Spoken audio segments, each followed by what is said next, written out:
سرکار دو عالم علیہ السلام غلام ہو ایک بادشاہ سی تو نے آدھے وزیر کو آگیا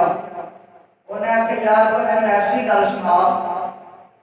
کہ میں پریشان ہوا کہ خوش ہو جائے کرم کہ اگر خوش ہوا تو پریشان ہو جائے کرم وزیر آتا بادشاہ میں تم شاہ کو دساں گا سوچتا رہا تو ذہن میں خیال آ گیا کہ یہ وقت بھی گزر جائے گا سرکار دو عالم علیہ السلام کے غلام ہو انہوں وزیر کی جو شاہ کو بادشاہ کو پہنچے آنا انہیں پوچھا انہیں کہا داس بھائی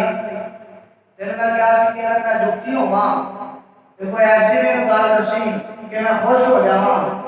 تے جدوں میں خوش ہواں تے ایسی گال دسی کہ میں دکھی ہو جا غمگین ہو جاواں تے وقت آ گیا انہیں کہا بادشاہ جب وقت آئے گا پھر تمہیں گل بھی دس چھڈاں گا حضرات گرامی وقت گزرتا رہا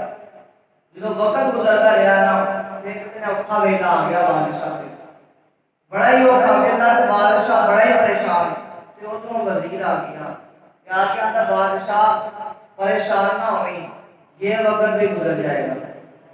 پریشان نہ ہو ایڈیا جو اوکھا وقت آیا نا اس وقت نے بھی گزر جانا بادشاہ بڑا خوش ہو گیا انہیں آگے یار بڑی گل کی ہے واقعی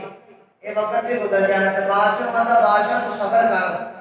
صبر کرے گا کہ اللہ اذن اللہ اچھا دن وقت عطا فرمائے گا اگر برے دن آئے ہیں تو اللہ چنگے دن بھی عطا فرمائے گا